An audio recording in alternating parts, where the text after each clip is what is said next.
Update news தெரிஞ்சுக்கொள்ள V star சேனலை subscribe பண்ணுங்க. அப்படியே அந்த பெல் பட்டனையும் பிரஸ் பண்ணுங்க.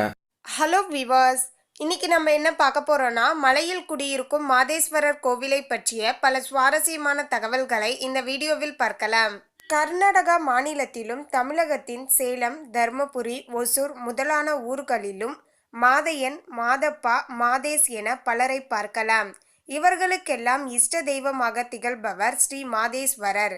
கர்நாடகா மாநிலம் சாமராஜ் நகர் மாவட்டம் கொள்ளேகால் தாலுகாவில் சுமார் 3000 அடி உயரத்தில் உள்ளது மலைய மாதேஸ்வரன் மலை. இங்கே 156 ஏக்கர் பரப்பளவில் கட்டப்பட்ட ஆலயத்தில் குடிக்கொண்டு அருள் பாலிக்கிறார் ஸ்ரீ மாதேஸ்வரர். தமிழகம் மற்றும் கர்நாடகா மாநிலங்களில் உள்ள வீர சைவ மரபினருக்கு இவர்தான் குலதெய்வம். பெங்களூரில் இருந்து சுமார் 210 கிலோமீட்டர் தொலைவிலும், மைசூரில் இருந்து சுமார் 140 கிலோமீட்டர் தொலைவிலும்,